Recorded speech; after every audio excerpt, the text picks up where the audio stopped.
ঢাকা বিশ্ববিদ্যালয়ের আবাসিক হলগুলোতে প্রকাশ্য ও গুপ্ত রাজনীতি নিষিদ্ধ থাকবে বলে জানিয়েছেন প্রক্টর সাইফুদ্দিন আহমেদ।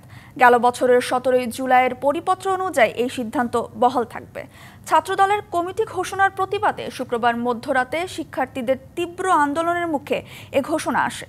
দীর্ঘ সময় বাক বিতণ্ডতার পর দাবি পূরণের আশ্বাসে হলে ফেরেন শিক্ষার্থীরা। শুক্রবার মধ্যরাত হঠাৎ উত্তাল ঢাকা বিশ্ববিদ্যালয়ের হলপাড়া মহসিন হলের মূল ফটক থেকে শুরু হয় সাধারণ শিক্ষার্থীদের মিছিল। দাবি, আবাসিক হলগুলোই চলবে না কোনো ধরনের ছাত্র রাজনীতি। বিশ্ববিদ্যালয়ের হলপাড়া ঘুরে মিছিল অগ্রসর হয় রোকেয়া হলের দিকে। এক পর্যায়ে গেটের তালা ভেঙে বিক্ষোভে যোগ দেন রোকেয়া হলের শিক্ষার্থীরা। পরে অন্যান্য হলের শিক্ষার্থীরা জড়ো হন রাজু ভাস্কর্যের পাদদেশে। তুলে ধরেন হল ভিত্তিক রাজনীতির তিক্ত অভিজ্ঞতার কথা। মধ্যরাতে রোকেয়া হলের গেট ভেঙে আমরা বের হয়েছি।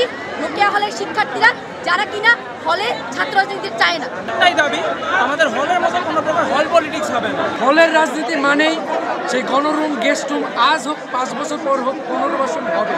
জুলাই প্রকাশ্য গুপ্ত কোনো রাজনীতি চলবে না। ছাত্র দল, ছাত্র শিবির, ইভেন ছাত্র ইউনিয়নও কোনো কমিটি দিতে পারবে না। বসুন্ধরা টিস্যু, অশুদ্ধতার বিরুদ্ধে এক বিন্দুও ছাড় নয়।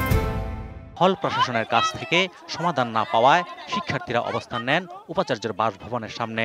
এক পর্যায়ে তাদের সাথে কথা বলতে বাইরে আসেন উপাচার্য।